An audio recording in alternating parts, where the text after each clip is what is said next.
time for another phone call interview with MadBrads Metal Mayhem. Brought to you by SonicAsylumRadio.com. Yes, ladies and gentlemen, it's that time, a live phone call interview on MadBrads Metal Mayhem here on Sonic Asylum Radio. And we're traveling up north to Wisconsin, and we've got Doug Brem, the drummer from the band Ratbatspider, on the phone. Am I pronouncing your last name right? Yep, that's exactly it. Nice, nice. So here we are, Ratbatspider. First of all, I want to say hi to Deadgar that just jumped in the chat room. Welcome to the show. Where did the name come about, Ratbatspider? Well, when we actually first started this band, we were going to do a Misfits tribute band, and they have a Ratbatspider on their Walk Among Us album cover. Right. And it's from the movie Angry Red Planet, and we were just trying to toss around names, and we thought that would be cool because it kind of tied us in with the Misfits, and it worked. That was a cool name that nobody would ever use. Oh, exactly, and it's so funny. That's kind of where it came from. We were chatting for a few minutes before we fired this up, and it's so cool that to know there's other guys like myself out there that love like the Angry Red Planet and the spider from that movie, and it's just the horror and sci-fi and monster genre has produced some great stuff over the years, and I love the fact that you guys are hip to what all that stuff's about. So how long have you guys been a band, actually? I don't know, about almost 4 years now, I think. Okay. We haven't put out a lot of music yet, but we're slow. That's you do it at your own pace. So yeah. who's all in the band and what do they play? Well, we've got Ryan Remains, he's our singer, and Jack Batt is our guitar player. Chris Ratt's our bass player, and I'm the drummer, Doug Spider. We all got our little stage names to make it cool. And, cool. Awesome. And where exactly from Wisconsin do you guys hail from? We're from Milwaukee. We practice on the northwest side of Milwaukee. Okay. So I'm kind of familiar with the area. Have you guys ever played the Metal Grill or the Power Plant or any of those places? Oh, yeah, we play the Power Plant almost once a month. We love it there. And we just played the Metal Grill on the 10th of June with NSOA, who I just heard that you just saw. Right. Yeah, those dudes are awesome. Oh, absolutely. Been friends with them for years. Yeah, they're really cool guys. Absolutely.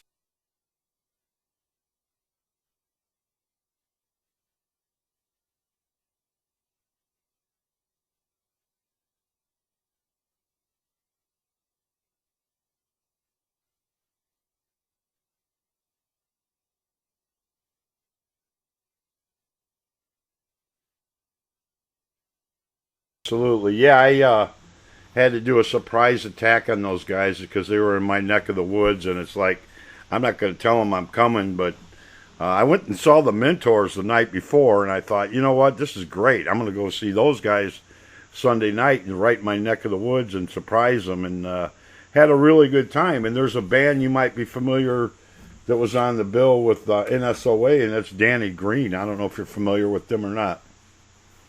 No, not really, but I'm checking them out now because they're out on the road with them. Right.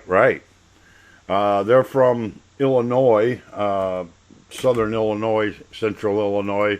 Can't remember exactly the exact city. Really good band live, a lot of energy. So you guys, how many releases do you have officially out? We got 2 EPs that we kind of merged together into one, so we could sell it on Amazon. Okay. But that's and we got a record store day single, but the songs that are on that are on both of the EPs. And we're currently working on our new one. We're writing it as we as we speak now. So hopefully going in the studio in like November to record that, all like part of a trilogy type thing. Right. Because we got Night of the Shark Squatch, then Dawn of the Chupacoctopus, and then we're going to have Day of the Ratbatspider, kind of going with the George Romero movies. Right. You know, very cool. Anything we can do to get in with the horror. Right, right. And like I said, it's so cool that you guys definitely take that on, and you put a little humor and a little twist to the titles from classic movies. Do you guys get Svengoolie up that way? Yeah, we get them on the WGN channel. Oh, nice, nice. He's a cool horror host. That Edgar guy that you talked about at the beginning, he's a Kenosha horror host. He's got a show called Edgar's Dark Coffin Classics. Nice. He shows all the old movies and stuff. It's really cool. We've been on his show a couple times. I'm trying to think the guy I met from up in Wisconsin. Oh, man, I don't want to wander out onto my Facebook. He's been on my show before. Dr. Destruction? Yes. Yes. Yeah, it's Dale. Yeah, he's Dale, there you go. Too. Yep, yep.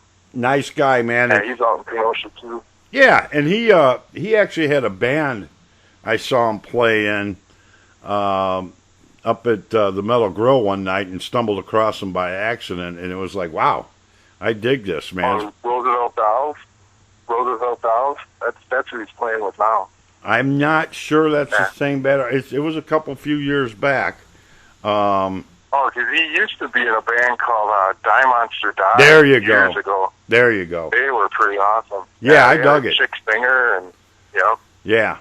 So I ended up hanging out with them, and I interviewed them on my show and played some of their tunes. And he's really into it too. And it's cool. I mean, I used to go to all the horror conventions and all that stuff. I haven't lately, but I met the great Forey Ackerman at one time and got a picture with him. Oh, wow. Yeah. That's awesome. Yeah. I mean, I've been into this stuff. Stan Lee of all that. I had older brothers that grew up in the late 50s, early 60s. So, while they were reading all these famous monster magazines and Monster World, of course, I had to get my curiosity going. And we had a thing called, in the Chicagoland, on Saturday nights on Channel 9, we had creature features. And yeah, that was, you had all the classic horror and monster movies on that. And then, of course, the original Svengoolie was around, and Screaming Yellow Theater and all kinds of great stuff like that. You guys, you mentioned the Misfits, and obviously a heavy influence on you guys. You guys actually are, see, the listeners can't see your CD or your pictures, but you guys do the whole face paint and all that, the whole image. Yeah, that was something we talked about right when we started. We just wanted to, we're all Kiss fans and stuff like that, so we wanted to go out and do something extra, not just get up and jam. We wanted to put on a little show, with the makeup and the costumes and all that. I mean, I got my kick drum lights up and just go put a little extra into it. Right. Something that we all like to see as we were growing up, and we're like, hey, let's try it, because we've been in all the metal bands over the years, just getting up there and jamming. We wanted to do something different with this. Sure. I actually have a tattoo of the Shock Monster on my arm from... oh, really? Oh, yeah. There's a Shock Monster mask. A buddy of mine's got one of them, one of the good ones, and it's badass, and I always wanted to get one of those. I do have a Sam Scare mask from Scary Monsters magazine. Stumbled across one. I don't have a lot of masks anymore. I still have about 10 or 15 of the old monster mask, but love that stuff, man. Cool. I love that stuff. Yeah. Lori mentioned Chiller Theater, too, which is really funny because Chiller Theater actually did a magazine for a while, and they still have their conventions out east. And never been to one. Would like to go one of these days, but what are you going to do? So, Have you guys ever played with bands like the Misfits or anything related to them? Have you shared a stage with them or anything? No, not yet. We're hoping someday. But we played with Starro Chemical Company. That was one of the first shows we did in Kenosha. And they've got members that were in Michael Graves' solo band. He's the guy that sang for Misfits after Glenn. Right. And that was pretty cool. You know, we're hoping to do some shows with some of the other horror punk bands that are out there, like Lurking Corpses and, you know, Argyle Goolsby and the Jasons and all that stuff. Cool. Future, you know. Have you ever seen the Lurking Corpses yet? Yeah, I saw them at the Spring Bash this year. Oh, okay. They just were awesome. Yeah, they were my highlight of the show. Great band, great bunch of guys too, man. They're definitely they're one of them Indiana bands, man. That it's funny because around here, at least in my area, there's a lot of cover bands and a lot of kind of I will say weak, not very thought-provoking original bands, and it's just. You tell people, hey, this band's from Indiana. They're like, huh? What? And they're really awesome, man, because they're in that whole mindset too. They're horror freaks and monster freaks, and they just live and breathe this stuff, and it really comes out really well in their music too. Yeah, and they've got the whole crossover thing going with the metal and the punk, and right.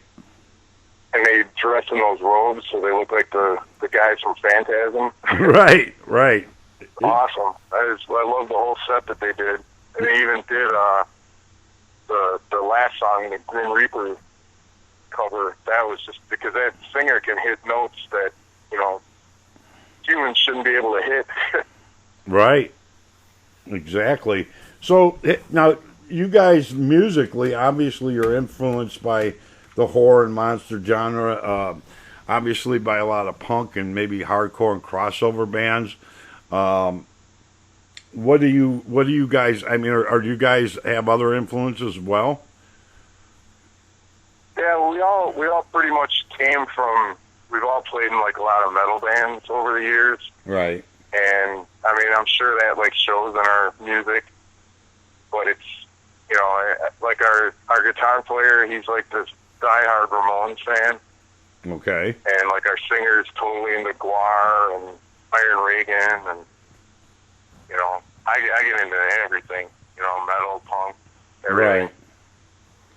That's cool. That is so cool. I'm kind of like that too. I go, as long as it's not rap or anything silly, I like to discover and listen and see what other people come up with ideas. And I think, being in a band, a lot of people forget that, you're putting on a show. You are entertainment, and that you are a show as well as a musical entity too. So it's cool when bands put on a show and do the face painting and all that. We had a band called, I don't believe I'm going to forget their name. They're from California.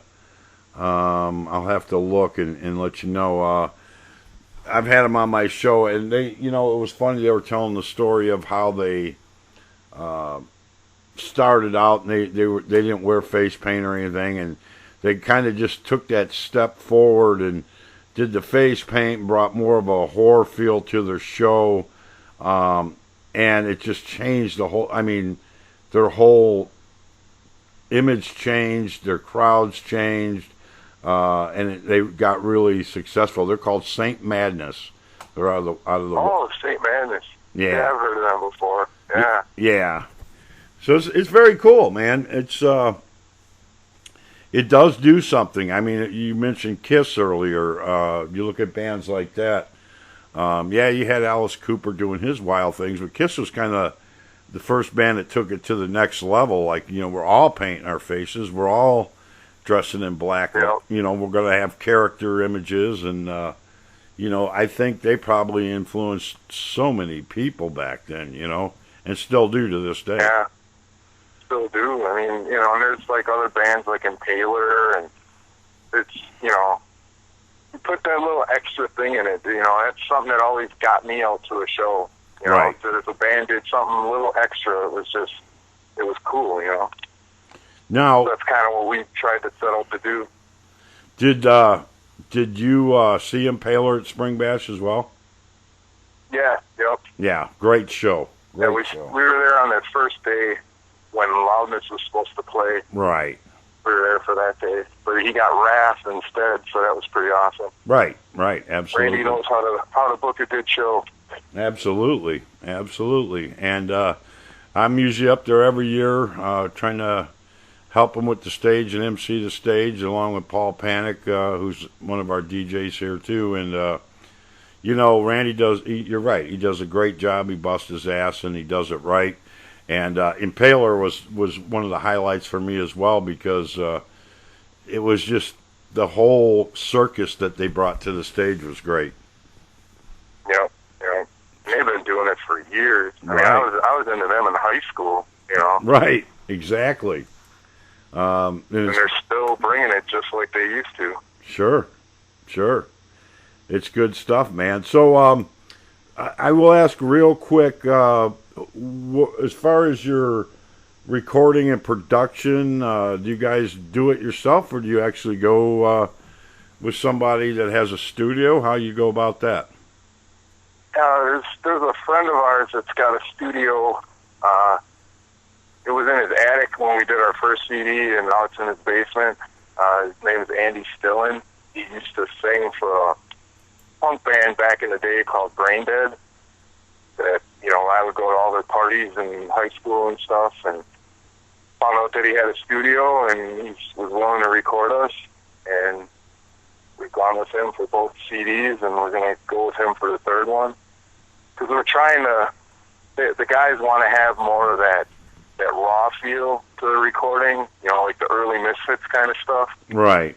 They don't want it like overly produced or nothing. I mean, I'd be game for doing something like that, but I kind of get outvoted, so we just go with Andy, and right.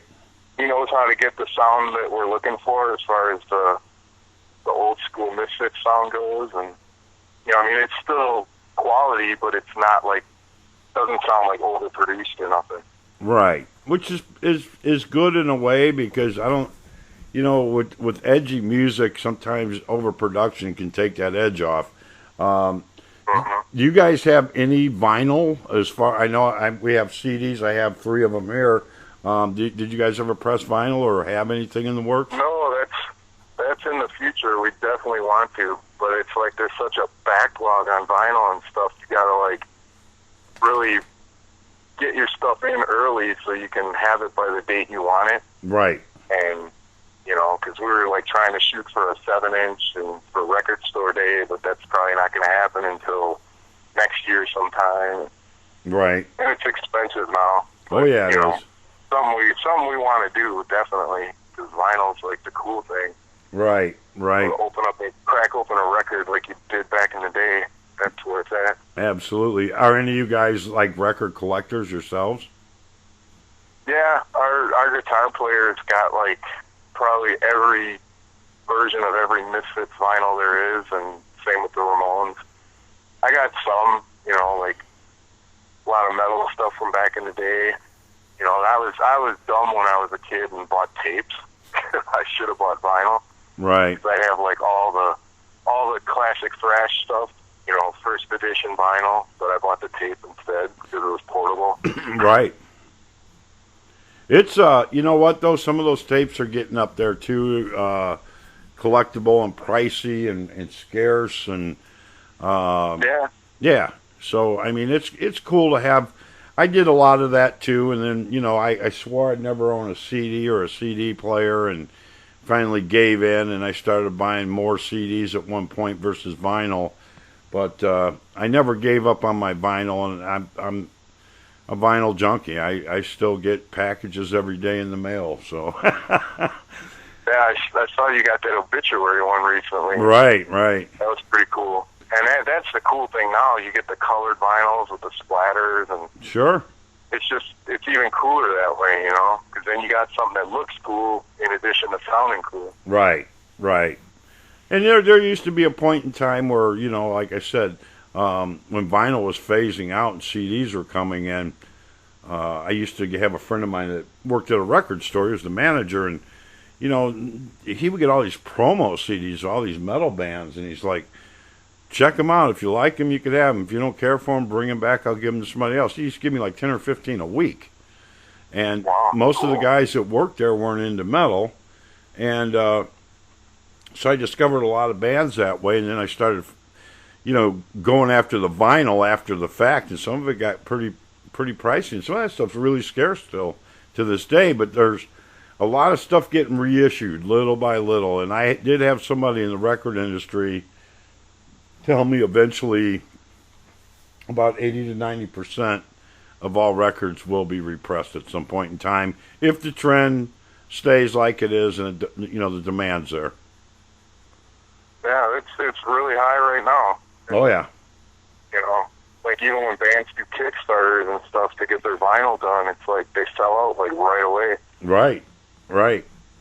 Well, there's nothing. There's a band in Jersey. They're called the Jasons, and they got some limited vinyl thing coming out through a record club where there's only going to be like 10 of them. Wow. And it was like $100 to join this club, and I needed it, so I joined the club. It's not ready yet, but right. Sometimes you just got to go that extra mile to get something cool like that.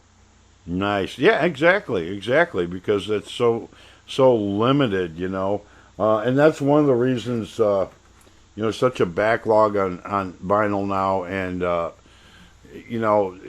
I don't know when they started repressing stuff if they had a clue that it was going to catch on this big, and they're so backlogged right now, and it's not like when they had mass production of vinyl. It's getting there though. There's been a few. Yeah, there's more and more plants showing up. Right, exactly. So it's all good, man. Let's do this for the listeners, and we got quite a few hanging out in the chat room, and we got Dreadgar, who is actually Kurt Meyer, hanging out. Yeah, that's the horror host guy. Yeah, and that is so cool that he's hanging out in the chat room and tuning into the interview. And like I said, it goes. If you're a monster freak like I am, people laugh at me. I said, there's two things that I love cracking open that you'll never forget the smell of. And one of them was an LP back in the day, and any magazine that was put out by Warren Publications. You crack open a Famous Monsters magazine from the '60s. That's been bagged and kept in good shape, and you open it up, and you pull it out of that bag, and you open it up, and you just smell that Warren published. Nothing else smells like it. It's just got that. Yeah, it's that like dry ink kind of thing. Yeah. I mean, you could tell it was a Warren magazine because their magazines, I don't care if it was Famous Monsters or whatever else they pressed, had that distinctive smell, and I can remember when I picked up a few here and there, and I thought, you know what, I'm going to get all these Famous Monster magazines. It took me quite a while, but I did get them, and I still buy them, the new ones. And, I'll never forget opening up the first one I got in the mail that was in a bag and boarded in really good shape. I like almost near mint for a 60s magazine. I bought it from a collector. And just cracking it open, and it just took me right back to the 60s, man. It was awesome. So, that's why we collect that stuff.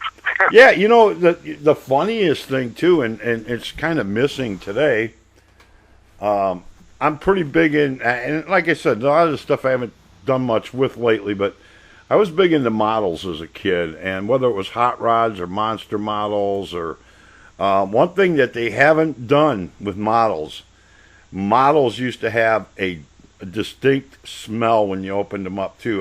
The plastic had a distinct smell, and all the old glue, before they made it safe, was very toxic back then. Toxic, yeah.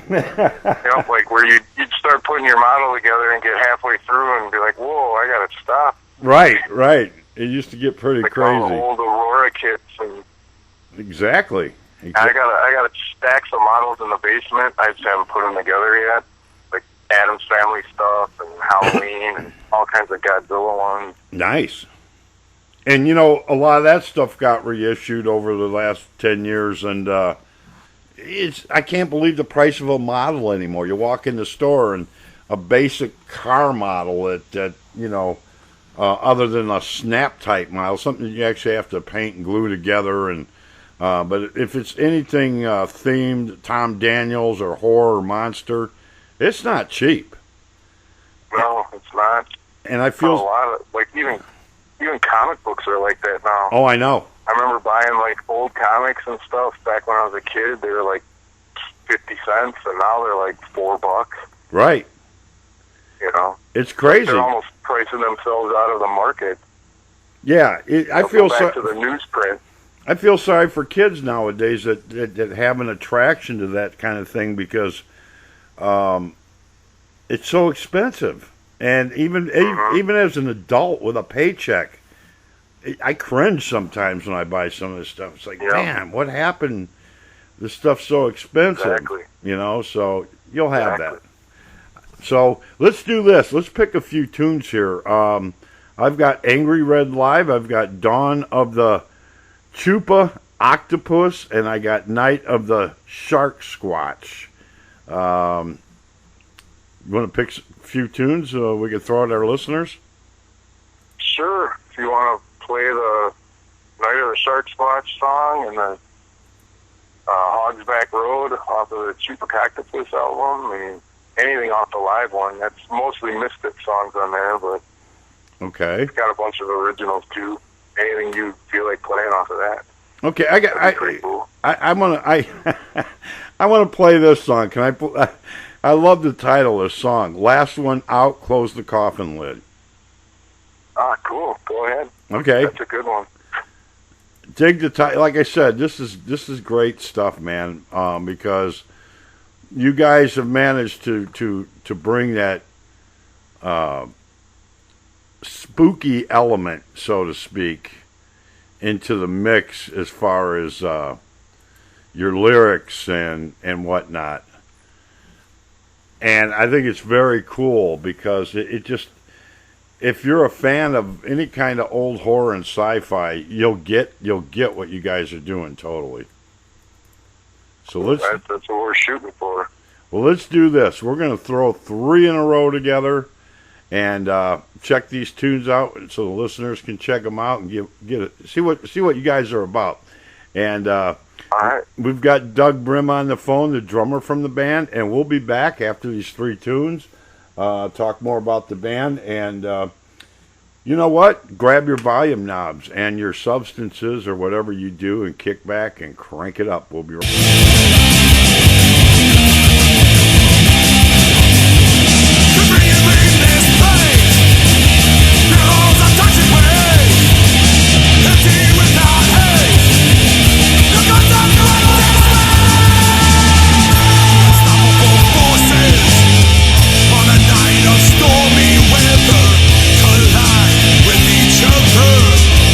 Forever fused together, 3 rows of teeth.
All right, MadBrads Metal Mayhem, triple shot of Ratbatspider. You heard Hogsback Road. Last one out, Close the Coffin Lid. Love that title. And Night of the Living Shark Squatch. Here on MadBrads Metal Mayhem, we're hanging out with Doug, the drummer from the band right now. And we're talking monsters, man, because we're those kind of people, man. We love this kind of shit. So, you guys, as far as shows, have you guys ventured out of the Milwaukee area very much, or have you stuck pretty close to home?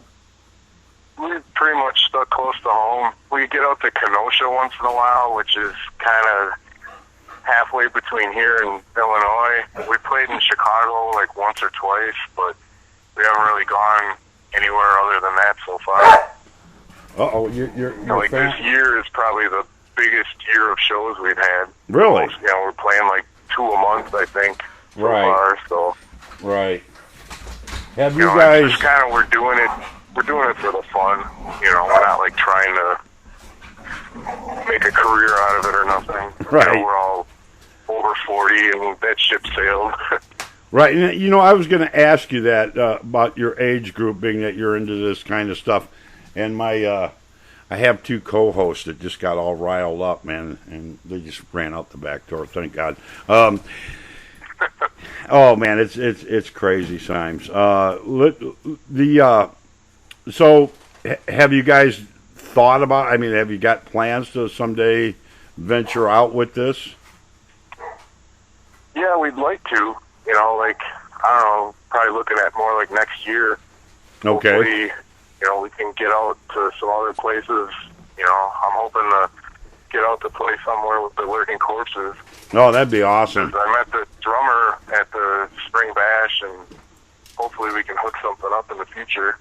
And I've been trying to get the Jasons to Milwaukee, but they're like getting tour offers all over the place now. So right, it's kind of hard to get them here. So maybe we can meet them somewhere. There you go. There's another band. I can't even remember where they're from. They're called Savage Remains. Okay. They're like a horror punk type band, and they're going to be here in August, and we're getting to play with them at a Milwaukee Punk Fest. Nice. So who do you go through for most of your bookings up there? I mean, obviously Randy. Some of the other guys up there. Yeah, lately it's just been bands like contact us on our Facebook and say, "Do you guys want to play this show?" And we find out if we can do it, and then we do it. Nice. We haven't. This is like the first year where we haven't really booked anything on our own. We've just been all other shows and other bands. Kind of cool. Yeah, absolutely. And the funny part, it's funny you say that because NSOA is touring with Danny Green, and that all came about, through other shows or whatever. And I think that's, this is kind of what we enjoy doing here at Sonic Asylum Radio, is getting people's music out, getting them heard, getting their name out there, and connecting dots. And I always keep that in mind when a band says, "Hey, man, we'd like to come to your way. Is there anybody that we can do a show with? Or is anybody coming your way that you know?" And trust me, don't ever be afraid to ask, because I've hooked a few bands up that way, and they did some really cool shows. Now, have you ever played with NSOA?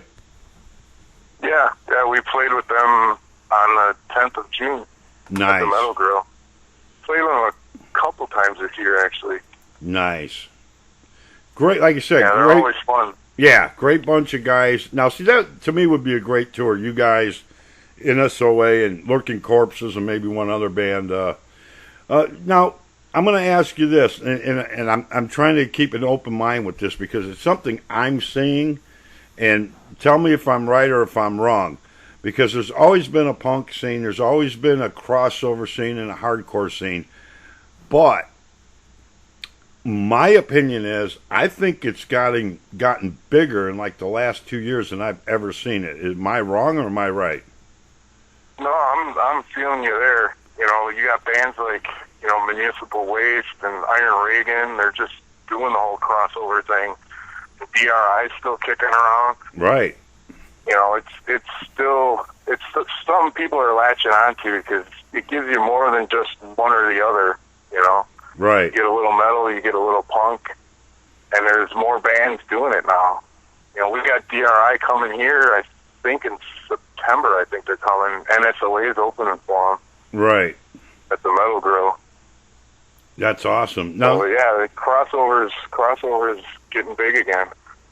Yeah, I've noticed it myself, and I'm thinking, well, is it just because I'm paying more attention, or is it really coming back full force? Because I have seen so many new bands and discovered so many new bands that have the horror show involved with it as well, and the edge and everything that all goes with the package, and it just seems like it's getting more popular again than I've seen in a long time, which is fine with me because I love the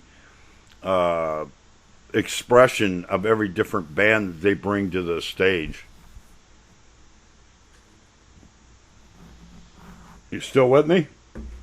Yeah, I'm still okay. here. Okay, I got quiet. I want to say thank you to Deadgar. He's got a cutout, but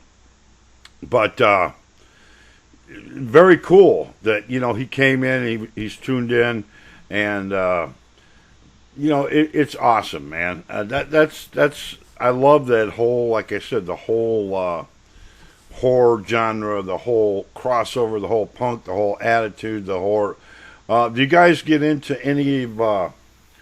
Man, there's some really crazy bands out there that I have some records by. I'm trying to think of them off the top of my head, but it's hard for me to think what they are. But do you guys get into a lot of other bands that are similar to yourselves as far as listening to or buying it because of the album artwork or anything like that? Oh, definitely. Anything with the little horror punk tag on it, I'll go for that just to check it out. Right. And I mean, I've done that millions of times where this album cover looks cool or their logo looks cool. They got to be good. 90% of the time it's right on. Right. Every once in a while you get a clunker and you're like, oh, but not too often. I think that's with every vein of music. Metal War God mentioned Ghoul in the chat room, which is a really cool band. I'm trying to think a couple of them I've got, man, that I bought just because the album covers were old, taken from old horror movies and stuff. And that's how I kind of got led on to some of these bands, too, because you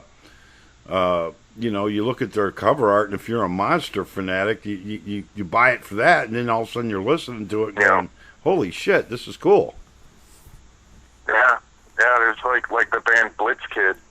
They've used some old school horror stuff on their covers, and then you got like silent horror, and it's all like really good music, but you buy it because of what's on the cover at first, but then... Sure. Yeah, it's good stuff. Mr. Pink said the fuzz tones. Now, I got to tell you a little story about Mr. Pink, who's hanging out in the chat room. He's one of our DJs. This guy has a huge background with punk and hardcore and just craziness, and he does a show, and he's throwing stuff at me all the time. I'm going, where did he find this shit at, And it's awesome because he's one of those guys too. I mean, he's one of those guys that has a tremendous knowledge of that background of style of music and stuff. And it's like I said, if you look back at punk, what they considered punk, the big blow up, where it got really popular, and look at it now, I'm seeing a lot of new growth. And it's not so much, back then, I think some of the early punk was, let's put a safety pin through our lip and let's tear shit up. I think it's getting more themed, where bands can say, hey, we're a horror punk band, or we're a horror crossover, or, we don't need to, throw ourselves on broken glass and cut ourselves all up. we can bring a different attitude and element and play good music on top of it. Yeah, yeah. So it's very cool. And he mentioned the fuzz tones. Yeah. Is that what he said? Yeah. I think they were the ones that did the Green Slime song from the movie The Green Slime. Okay. Pretty sure they did. Yeah. I just got the Green Slime monster tattooed on my arm. Oh, wow, nice. Movie. Nice. Yeah, I've got some monsters tattooed on my arms, too. That's just something, you know, I thought if it's going to be there the rest of my life, it better be something that I enjoy. Yep. So, you know, it's crazy. And Pink said there's a big punk scene in England and Germany. I think there always has been, more so than the States. It's, you know, I remember back in the day when punk was really becoming the thing. It seems like at least England, man, you know, and even back, you know, if you look back at the Who even, they weren't a punk band, but they had the whole punk attitude when they first started out with the mods and, you know, that whole scene there. And, kind of crazy, man. It's good stuff. And you ever hear of the Frankenstein and the Ghouls LPs? No.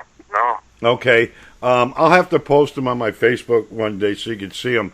And they're basically what they are. It's really killer artwork, 60s artwork.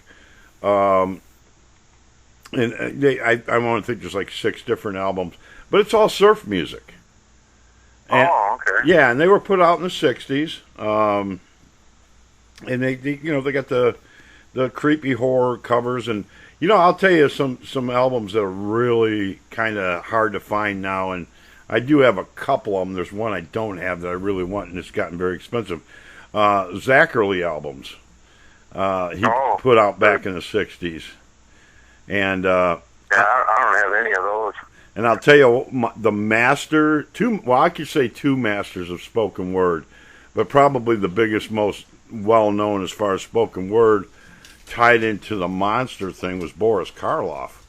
And he put out a bunch of spoken word albums that were really good, and Vincent Price, of course, did a bunch of that stuff, too. Yeah, I got a couple of the Boris Karloff ones. I got the Grinch one, and then there's some other one where he just tells like spooky stories on a vinyl. Right. I can't remember what it's called. Right. You know, I got some of those old, like, you know, they're almost like the old book and record things. But Sure. There's no theme to them or nothing. It's just random stories or whatever. I got a bunch of those vinyls too. Nice. Anything with a cool cover on it, you know. Absolutely. And see, that all affects what you do with your music in a roundabout way, which, you know, I think is great. And I always told people, you know, when it came to even some of the hard rock and especially the punk and the metal, that if you look at the bands, their artwork, their lyrics, a lot of it is so influenced by what influenced us as kids growing up, as far as the horror genre went, or monsters, or, you know, it's very cool. And I don't know, there's not, I guess I feel very fortunate. I grew up in the 60s and 70s as a kid, and like I said, I had older brothers, so they were into the 50s, you know, B-rated movies, and I would watch, and, you know, my parents would go out shopping or go to dinner, and they'd shut all the lights off, and my older brothers would make us watch these old black and white movies and scare the living shit out of us. And that's awesome. Yeah, you know, so that is so much, like you said, part of your youth, your childhood. Yeah. It's all good stuff. As far as merchandise goes, I would assume you guys have merch. Yeah, we got shirts and DVDs and all that stuff. Most of our shirts glow in the dark. Wow.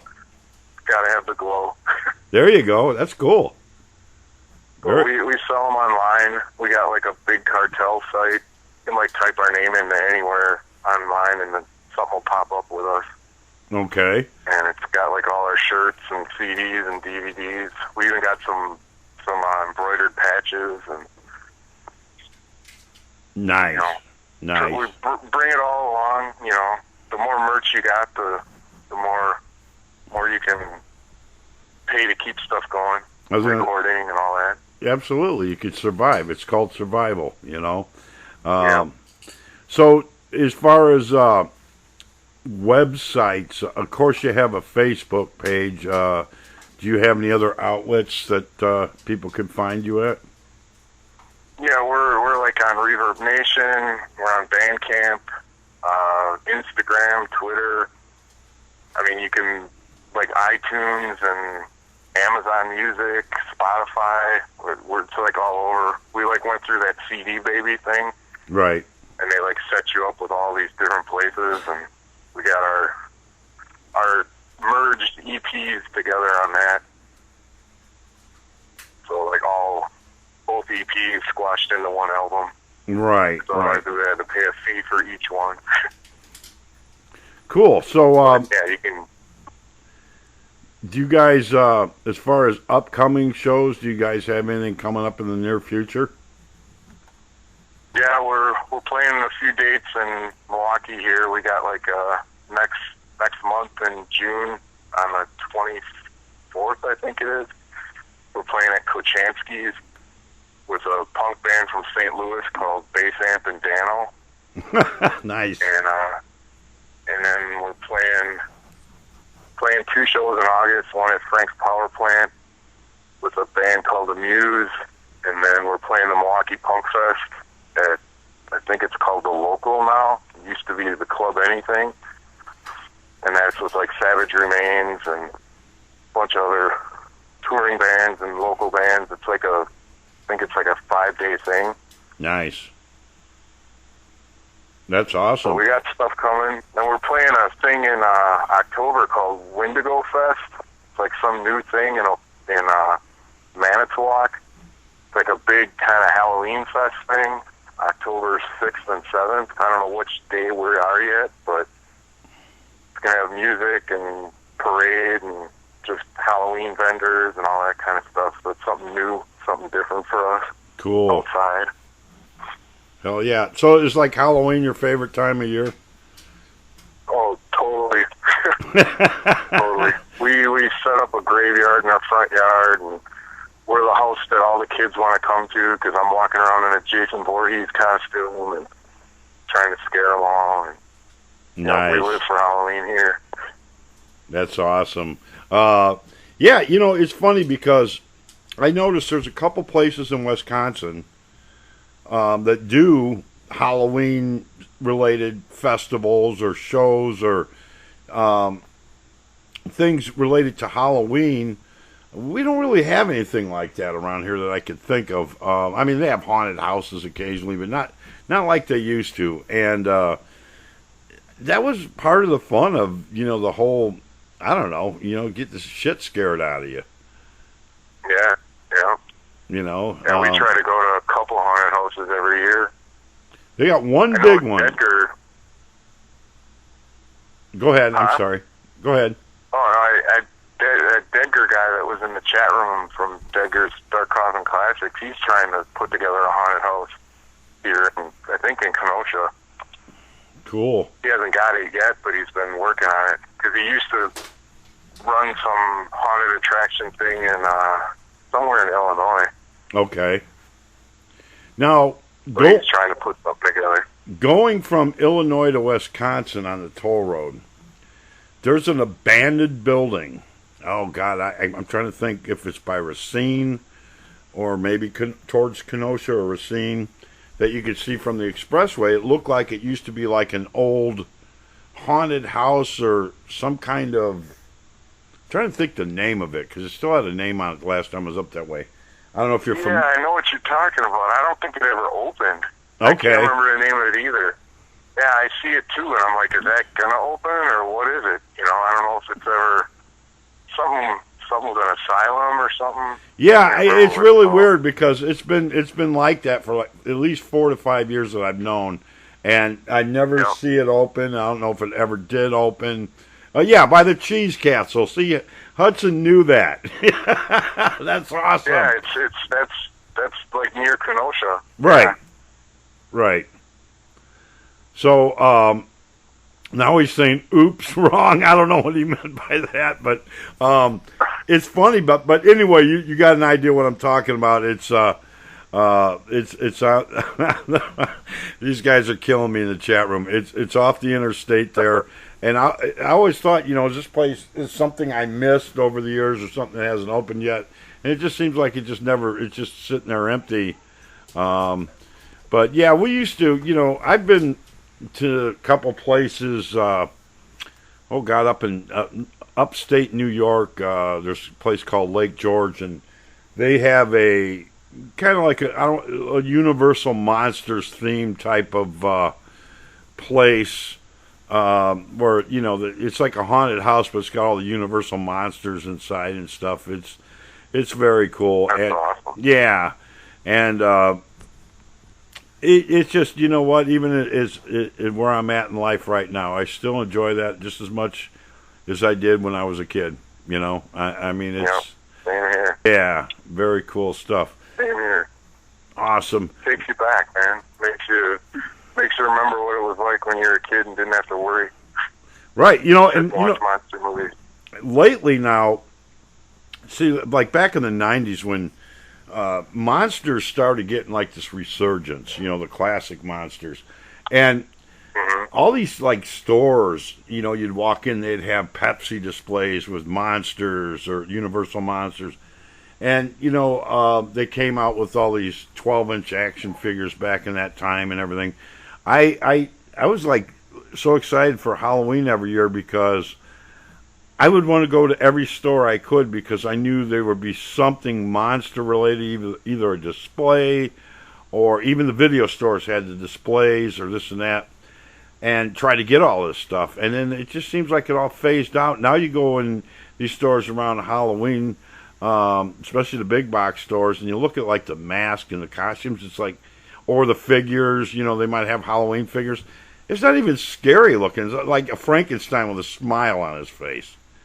Yeah, yeah. Well, we got Twilight and crap to thank for that stuff. Yeah, it just ruined the whole, scariness of it. I don't know, man. But yeah, Halloween is one of my favorite times of year too. Definitely, always good memories of it. Now, of course, a lot of your channels will run Horror Fest and stuff like that. Let's grab 3 more songs that we could throw at people here real quick. Man, what can we give them? Give them Animal Out of Bubblegum and Dawn of the Chupacactopus. and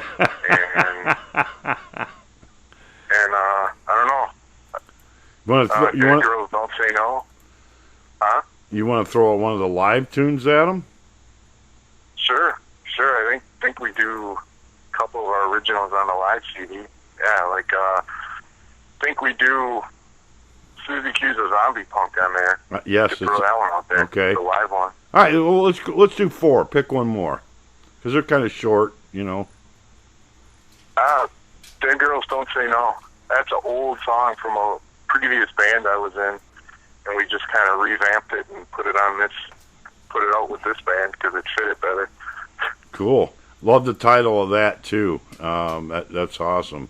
So we're gonna play 4, couple studio, couple live for the listeners, and we are tuned in to you are tuned into MadBrads Metal Mayhem, and I'm talking to Doug Brem from Ratbatspider out of Wisconsin. I hope you guys are enjoying the interview. If you got any questions or anything you'd like to get up here really quick, now would be a good time. And grab your volume knobs, kick back, think about some questions, because 4 tunes are coming at you right now. We'll be right back. MadBrads Metal Mayhem. I have come here to chew bubblegum and kick ass. And I'm all out of bubblegum!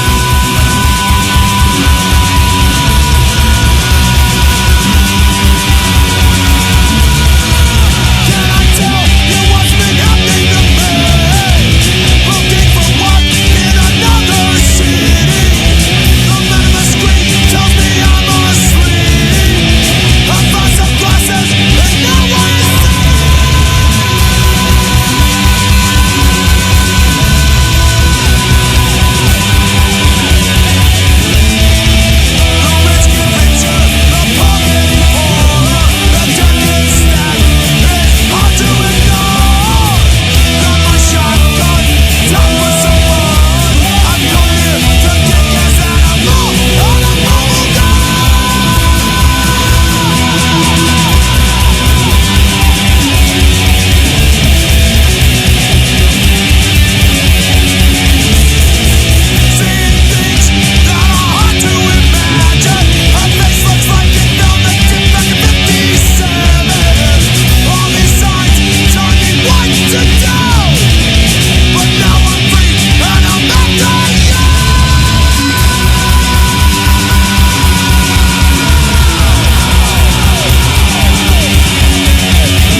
don't say no.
Right, MadBrads Metal Mayhem, and we are back. Dead Girls Don't Say No, Susie Q's a Zombie Punk, Dawn of the...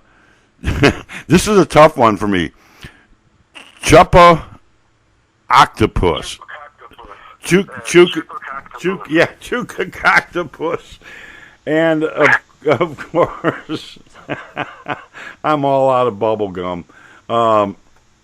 You know, it's good stuff, man. I love the fact that you guys not only bring the horror element, but you bring a good sense of humor to it, too. Yeah, you kind of got to have that, you know, because when you're talking about cheesy monsters, you know, got to be a little tongue-in-cheek funny there. Right, exactly. So, that's why we try to make up our own.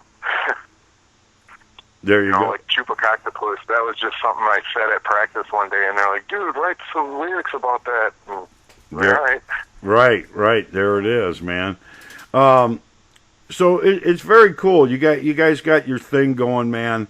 And I got to tell you, you know, I'm getting myself a little rejuvenated, so to speak, with the punk and crossover scene because I like what I'm seeing. I'm seeing more creativity and more, you know, bands that stand out with their own identity. Like I said, not going back to, you know, we're black leather, we got pins in our lip, we're anarchist or whatever. It's become so much more than that these days, and the horror punk and the whole approach is so much cooler in my opinion. That's just me, but maybe because you know, I'm not that rebel that I used to be, I guess.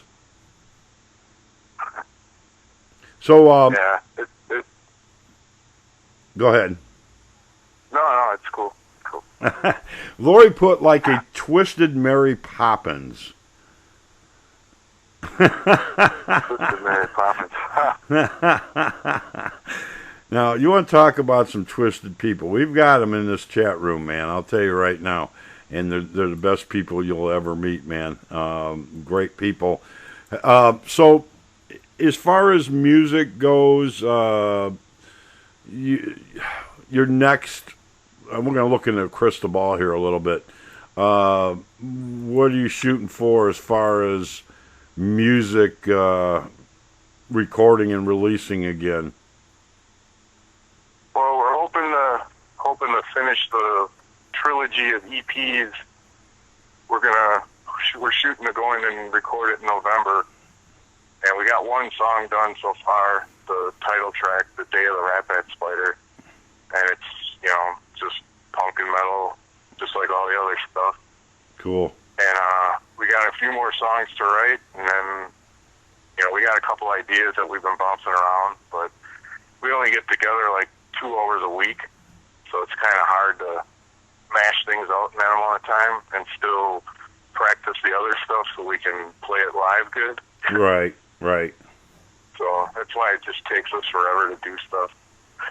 Well, life limp along. Yeah, life gets in the way a lot of times, and the older you get, the harder it is. Everybody's got commitments and responsibilities. Yep. Yeah. So definitely cool, man. We still make 2 hours a week, just to have fun. Right, exactly.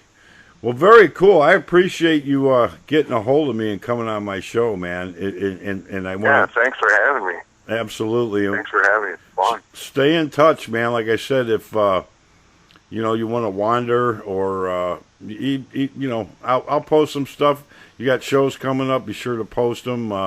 You never know. Every once in a while, we get a wild hair up our ass and head up to Wisconsin to the Metal Grill or places like that. And cool. Yeah.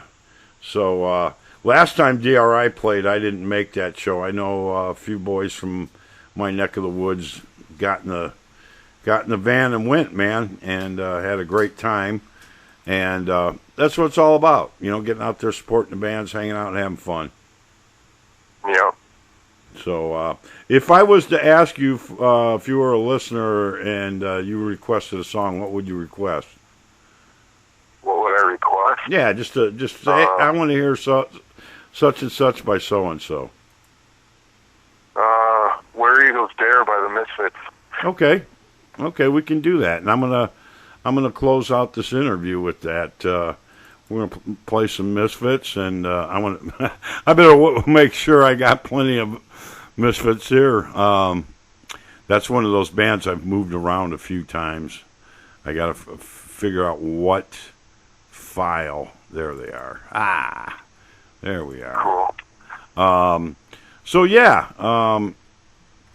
that's what we like to do, and what I'll do, kind of what we do for the bands that come on our shows and do interviews. I'm going to put you on our Sonic Asylum Facebook band page with a Facebook link.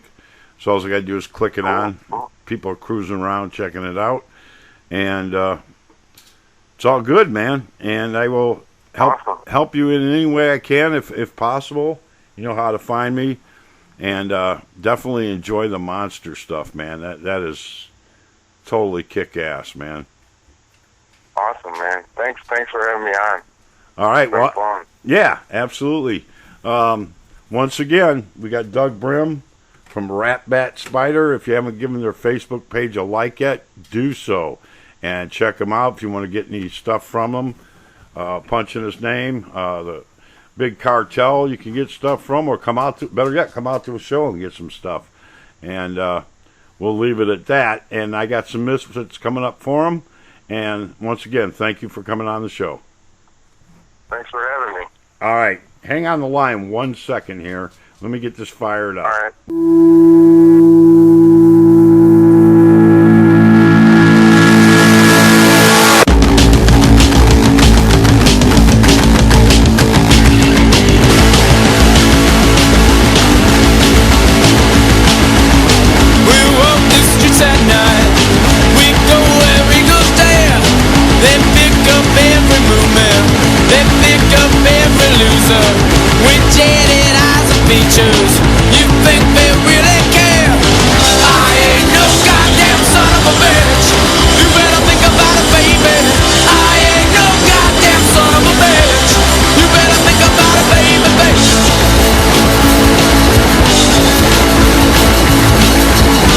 But I'm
Yeah, a little Misfits for you. Where Eagles Dare, and that goes out to Doug for coming on the show tonight, man. Doug Brem, drummer from Ratbatspider out of Wisconsin. We want to thank him for coming on tonight. Very cool stuff, man. And it's all good, man. It's all good.